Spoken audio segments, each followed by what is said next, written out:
Good morning, everyone. This is Dodie.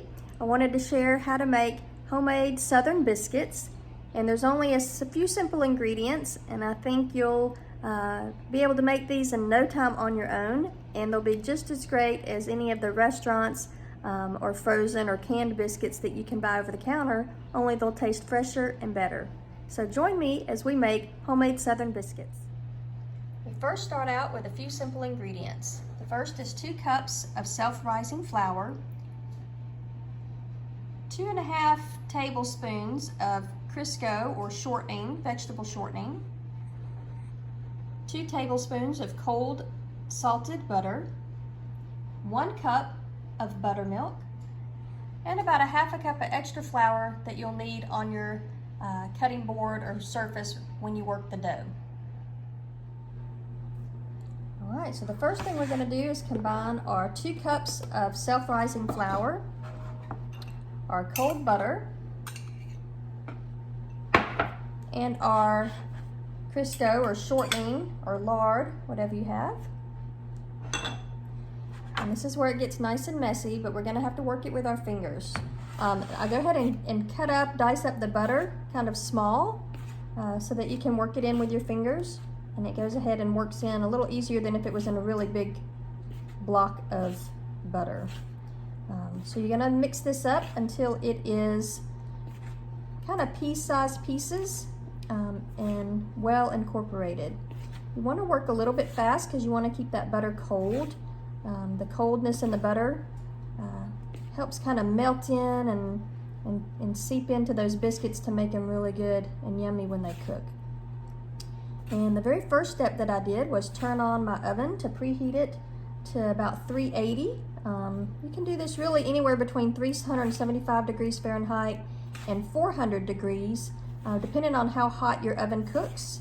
My oven cooks fairly hot and quickly, so I turn it to 380 instead of 400. If your oven is slow to cook, then you might want to bump it on up to 400 degrees. To preheat it. So the oven is preheating now as I am mixing in the butter and the shortening, and you'll see it starts looking kind of coarse, so you can see how it is there. I'm going to mix it a little bit more, and then we're going to add our cup of buttermilk. This dough, when you first mix it, is dry. As soon as you add the buttermilk, it's going to get very wet and sticky. So be prepared to wash your hands several times before, during, and after you handle the dough. All right, so that's looking pretty good. Again, it starts looking kind of like pea-sized shapes, crumbly dough mixture there. Right. And I don't feel any just really dry bits of flour that don't have any butter or shortening mixed in with them. So I'm going to go ahead and add my buttermilk. Okay. I'm going to give that a stir. It's a very wet dough from the buttermilk. I'm just going to stir it enough to get everything wet and not have any dry spots left.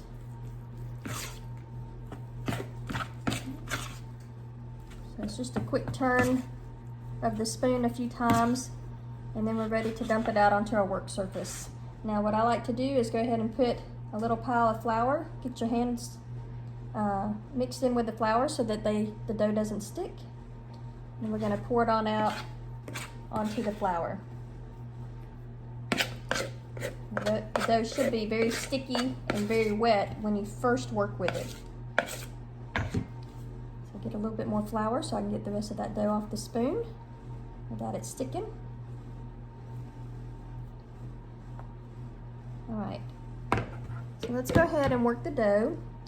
You don't have to work it too much, but I like to do it a little bit more than other people. I find that the more folds that I have in my dough, the more layers they have, and the better it rises. So I'm just going to start to try to fold it over and incorporate some of that flour on my board.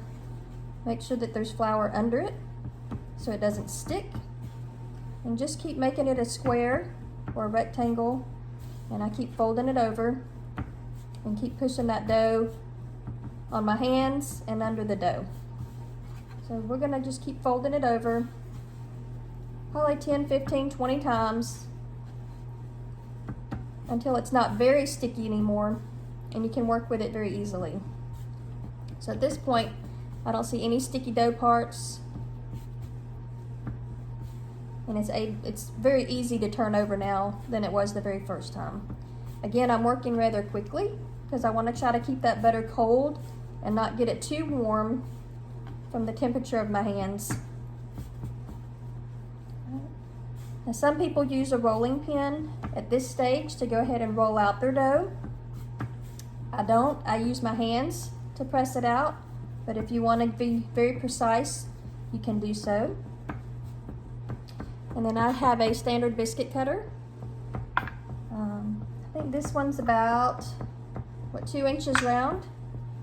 And I just eyeball this to see how thick my dough is. The thicker the biscuit, the longer it will take to cook. The thinner the biscuit, the less time it will take. So I just cut out perfectly round dough, biscuits from the dough.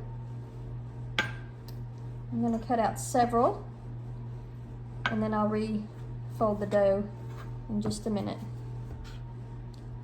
And they don't have to be perfect.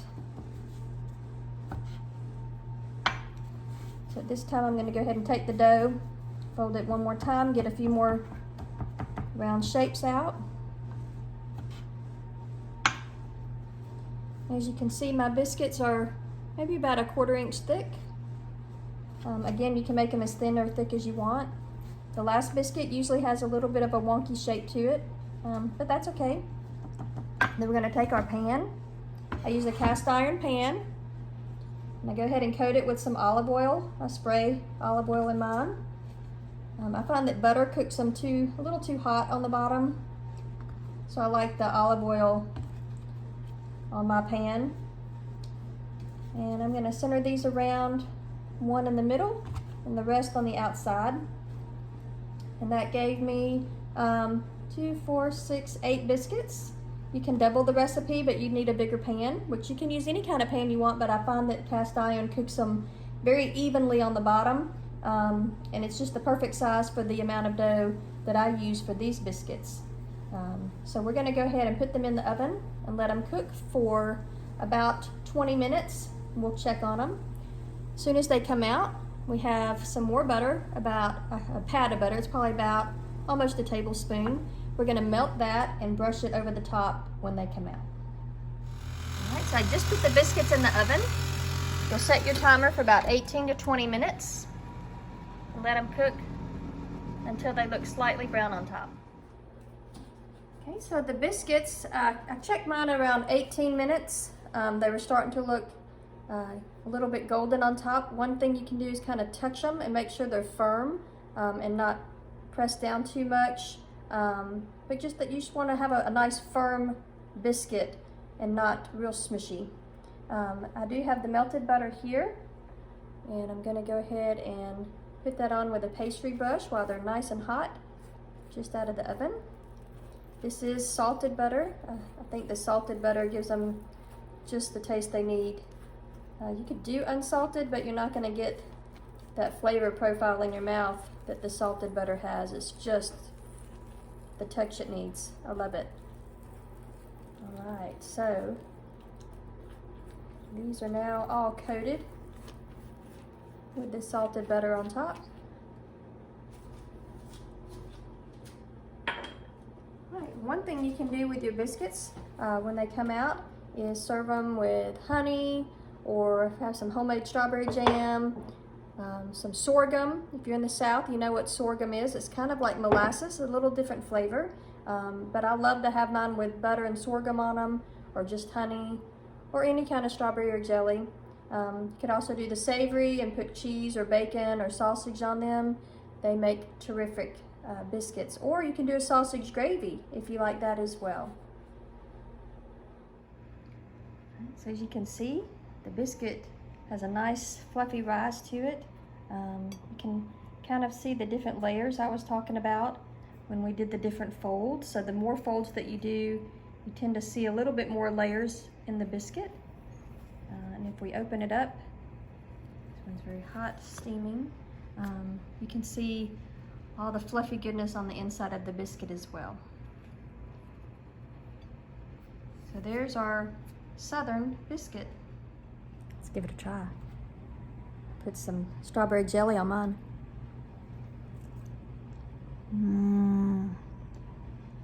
Very good. Enjoy. I hope you all enjoyed making Southern biscuits with me today. If you did, like and subscribe, and we hope to see you on the next video. Thanks. Bye-bye.